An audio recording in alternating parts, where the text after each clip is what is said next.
All right, so we're back, and we're here taking a look at a new section for making this Slaughterville 4 game. Last time we looked at how to make a character, and today I was going to take a look at making a basic location, but I think we're going to change that because I started designing the escape room, and it is really different from everything else I've done.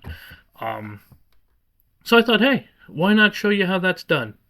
So here we have one that I started. So the escape room, let's start there, is a location. It's a new location, but it's going to have, usually they have an ability here, but this is different because it tells you during setup you overturn a card and put it on top of the deck. The deck is not encountered like anything else because, well, this is meant to be you find an escape room, a room, which is one of the cards, and then you have to complete that thing in order to get the reward, or else you can't go on to the next room in the deck. Is it required? No, you don't have to do it. You can freely move past this and ignore it if you want. But the thing is, the rewards are usually pretty good. Like this one here, place this on every one of these rooms will be placed on the player's starting area if you get anything. And any player can use this card to add 2 to a check. So you can discard it and instantly get +2 to any check. Another one, the crime scene. You put it on the player's starting area, and any player can remove this card from the game to get 1d3 clues. So as long as you beat this, you can set it out there, and then later, when you really need it, you can spend it, you can use it. So again, this is just something pretty different from what I usually do. But there are there are detriments. So let's say you try this Rogue AI one, which is the first one I made. I only made a couple of these before I decided to film it. So the Rogue AI was the first one. You have only 3 steps on this one. Some of them have 4. They're never going to go more than 4. But if you try to make a perception check on this one, and you fail, well, then you suffer damage equal to the task's number. So if you roll there's the back of it. So if you roll your perception and you don't get anything, which is possible, anything is possible, then you would take 1 damage because that's 1 on the level of it. But if you tried to make this agility check, then you would lose 2 if you failed. Here, you only have to suffer 1 damage in order to pass because a holographic projection appears with a dire warning. It scares you so much that it damages you. And then you can put this, and that's how you'll get the 2 clues. Unlike the Antarctic base, which I totally based off of the thing. I'm not even going to say I didn't. That's our new generic token symbols. So, yeah, get that back up here. There we go. So here, you have to have 2 items in order to pass this step. So if you don't have 2 items attached, you can't go on. Now you don't take damage for this because you didn't do a check, right? But it's just if you don't have it, well, you can't go on and you can't add the clue token to this list and go on to step 2. But if you don't beat the creature, well, then that's more damage and more damage and more damage that you're taking because it's the thing. I wanted it to be, really threatening.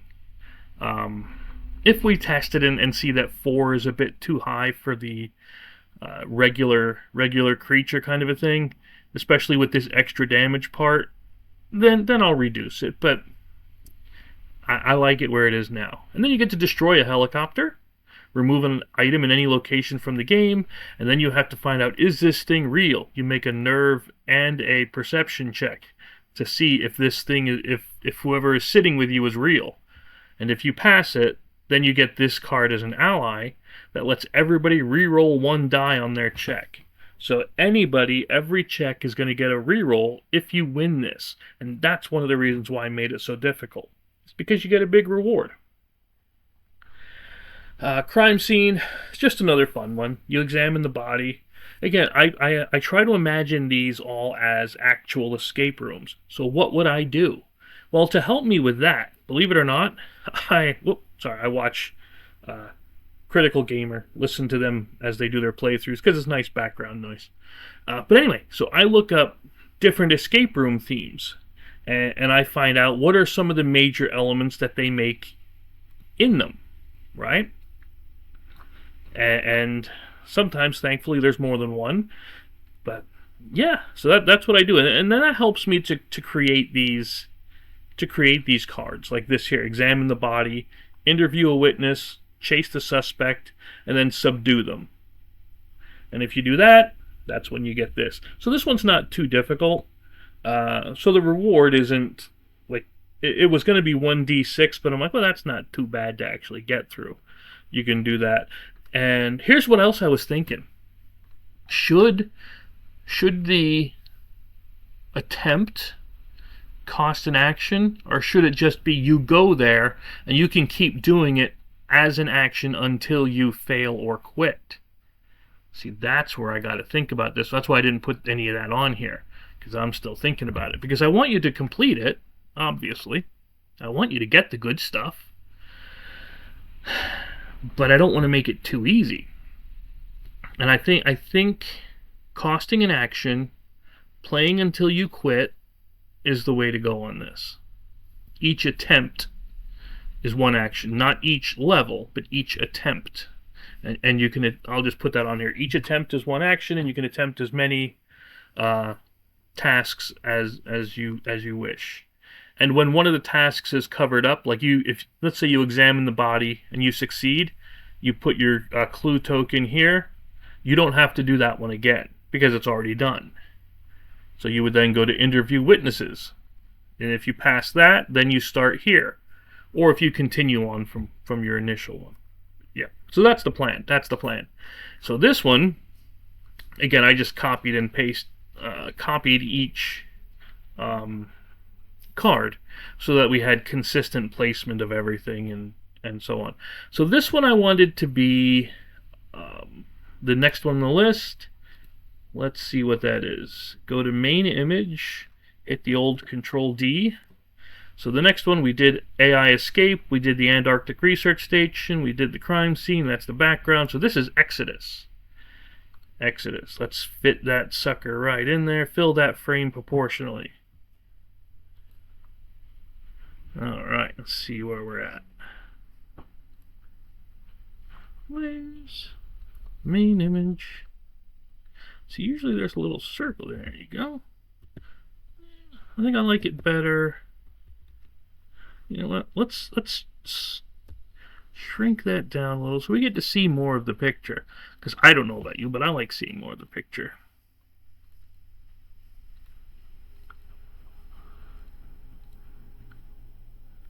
Then we just bring her in.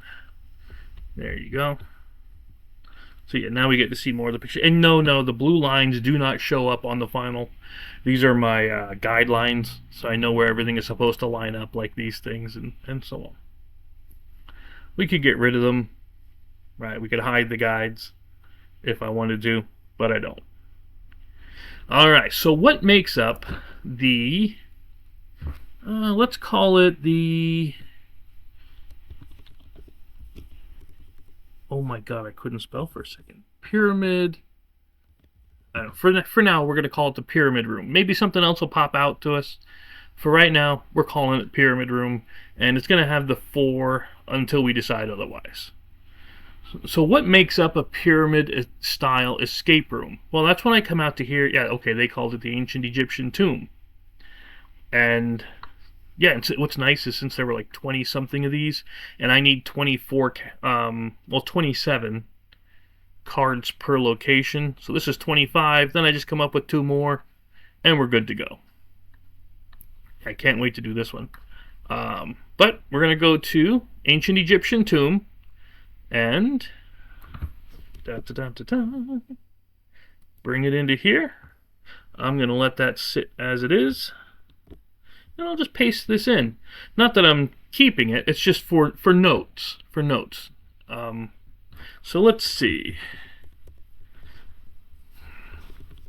You're trapped in a room straight out of a museum. I should say, you know what, just to tie it in, the Slaughterville Museum, because we do have the Slaughterville Museum in Slaughterville 2. So that'll work. And then we can take the rest of this and go, yeah, bye, we don't need you. Symbols matching with hieroglyphs. So that could be the first one. We could say, what do the hieroglyphs mean? And in order to do that, you're going to have to look and study them. So we can take this part out, because you're not going to pay for it for free. So you'll make a perception check to study them.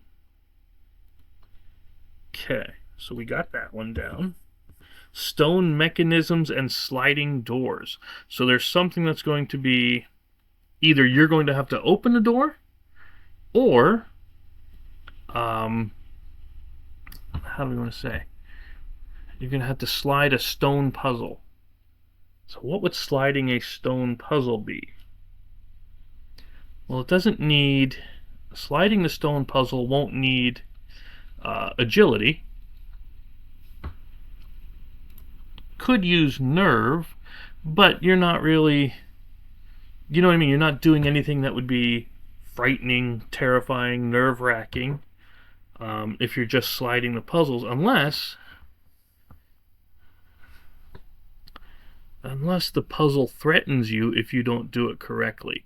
Then we could use it, or then we could use a combination of them.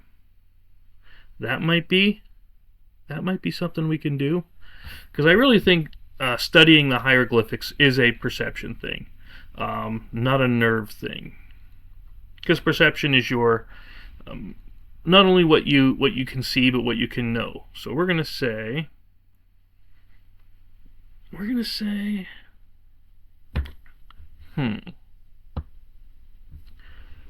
a stone puzzle opens. So if you have the stone puzzle, we have to solve it. How can we solve? We can solve it by just discarding clues, or I guess we could use agility.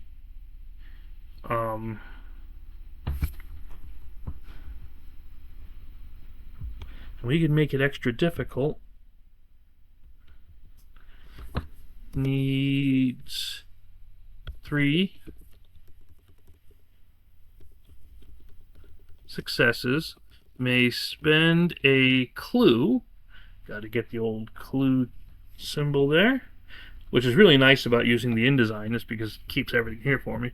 Spend a clue to reduce the number of successes needed by 1 for each. Yeah, that's good enough.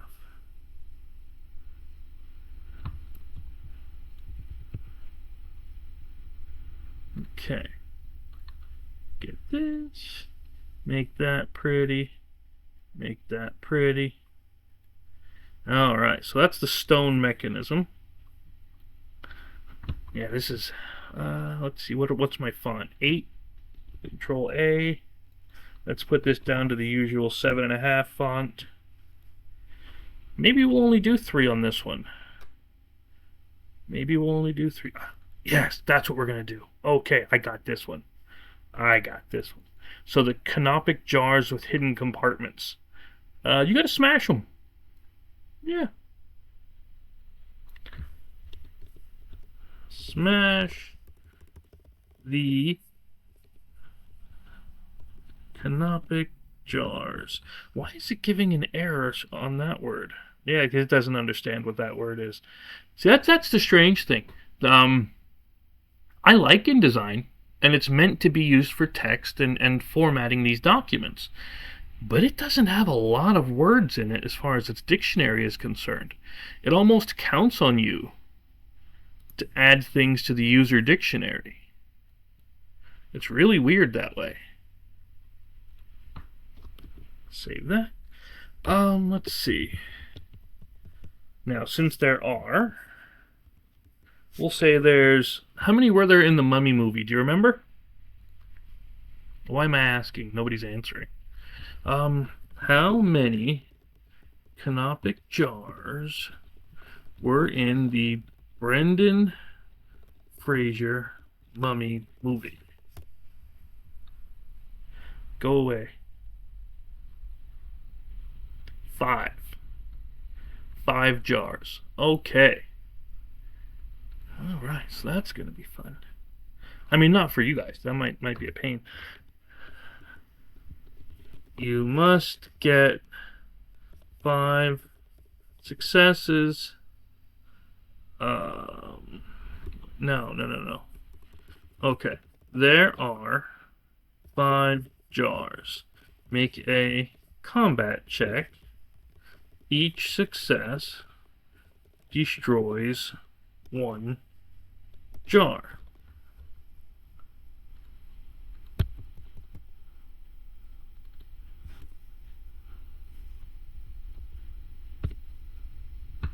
Okay. I don't need to capitalize J there.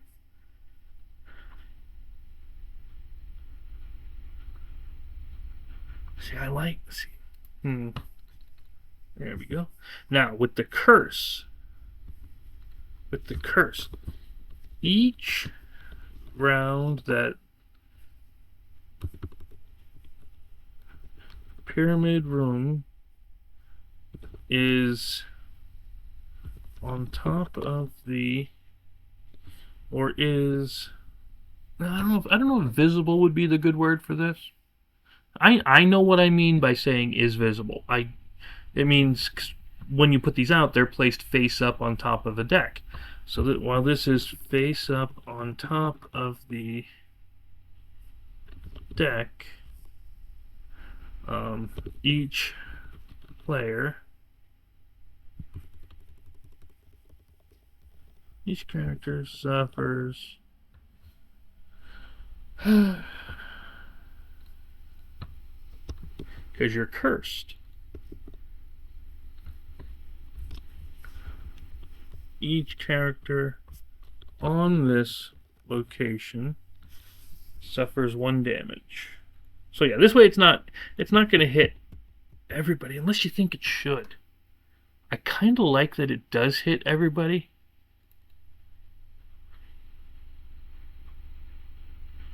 Because then it's more of an incentive to go after it. Because otherwise you just leave it sit there. But if we do it this way, I'm going to obviously play test every one of these things. But yeah, let's see. We're just going to say,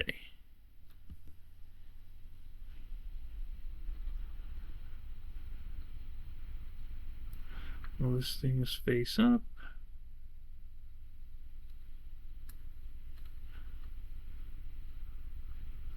And we're going to shorten this by saying, because we already know we're trapped, it's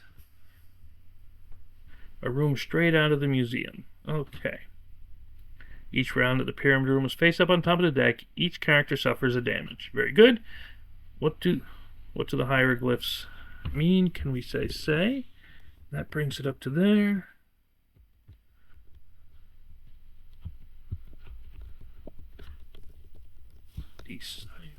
Come on, learn to spell.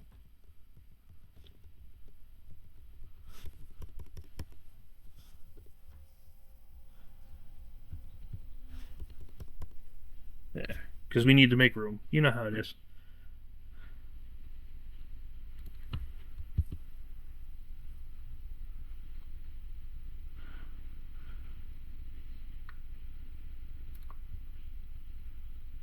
Each success destroys the 1 jar. And make it pretty. Stone puzzle opens. Make an agility check. Needs 3 success. So we'll take off the S. Need 3 successes. They spend a clue to reduce the successes needed by 1. That brings this up. So we can come down here and say reward. Phenomenal cosmic power, itty bitty living space. a character dies, you may remove Pyramid Room from the game to restore their health to full. Or just remove damage, or remove. That's how we say it when we say we heal, to remove all the damage. And I don't want the font to be too small,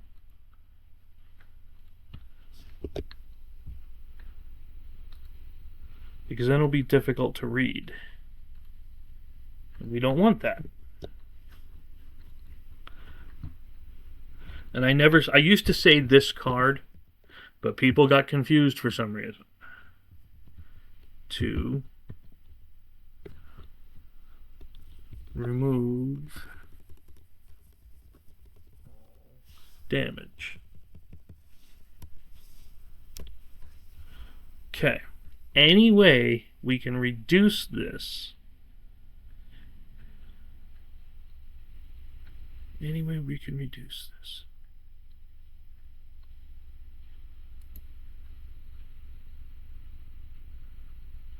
The only way would be to take this out.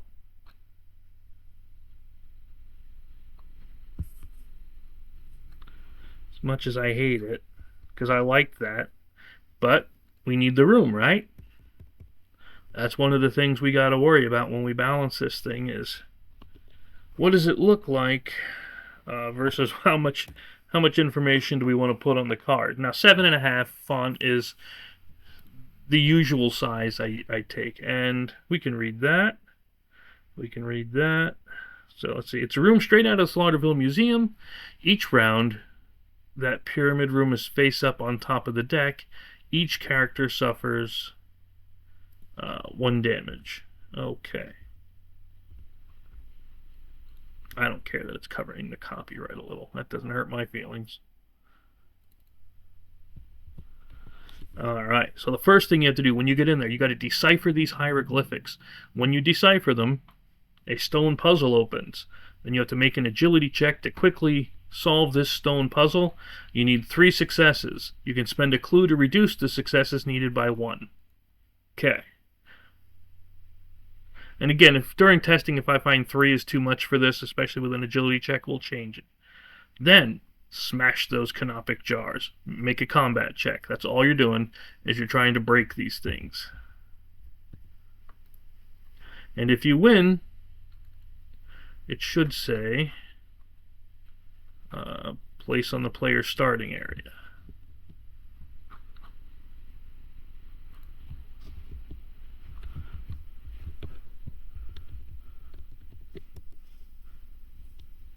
No, I shouldn't have it. If I take out the you may, then it makes people think like you have to do it, and I don't want that.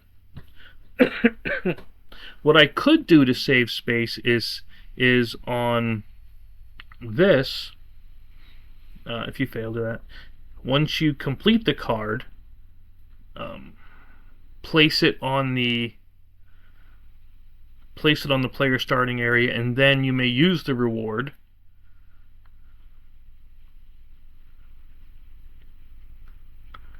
And then overturn a new one. I might put the place on the player starting area on the mat.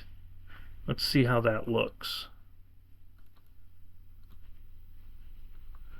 Okay. So, because I have a little room on here, right? I can bring this up just a bit. Once you complete the card, place it on the player starting area. You may use the reward at any time. And I know we can't see what it says, but we will.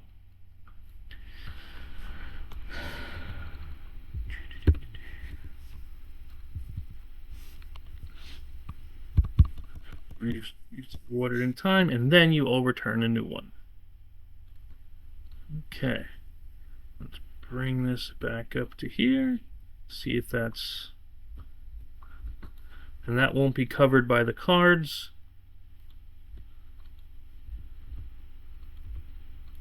Suffer damage equal to the task number. We did that. Once you complete the card, place it on the player starting area. You may use the reward at any time. And then, I wonder if I can fit then in there. And then overturn a new card. Very good.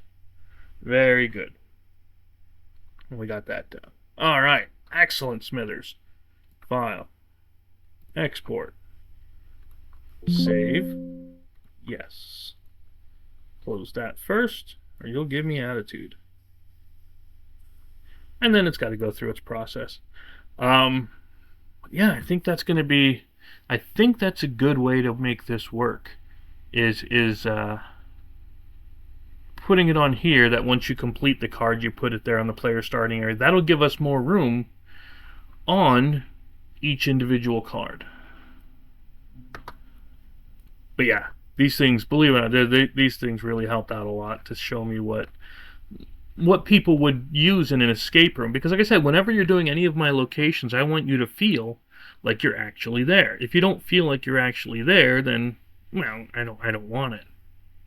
You know? So I'm taking that off. So now, if the player died... In fact, I'm going to go all the way up through, real quick, before I forget. Whoops. Control-Z.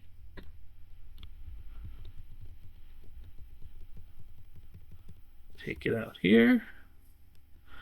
I wonder, we're already at 8-point font. 8 point is a good font. Makes it easy to read, but it's not overly large. So that's a good one. So we can take this place on the player starting area out. Control A there. Pump this up to 8, see what it looks like. That's not bad. We can do that one. Place on the player starting area, get rid of that.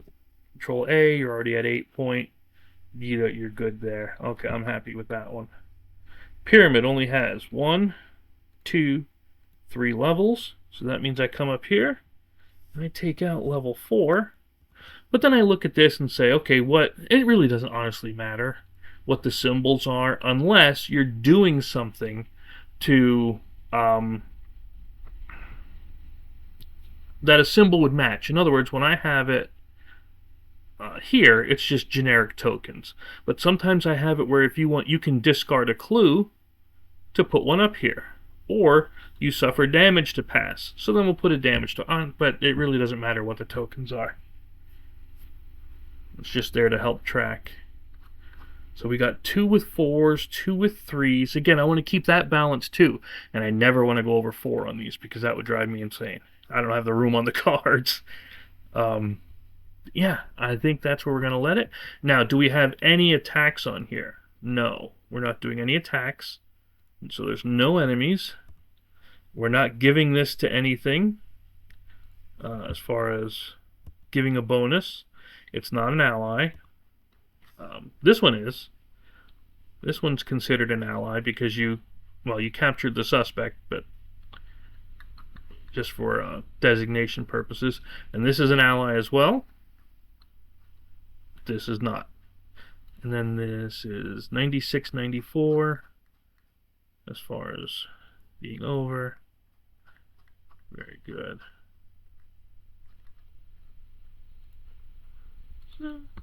0.9694. Boom. And that's honestly all I say all, but yeah, it took us a half an hour to make this one. Sometimes they take longer, sometimes less, especially if I'm doing what we did here with changing the mats, editing the rules, but I do that all the time when I'm making this game.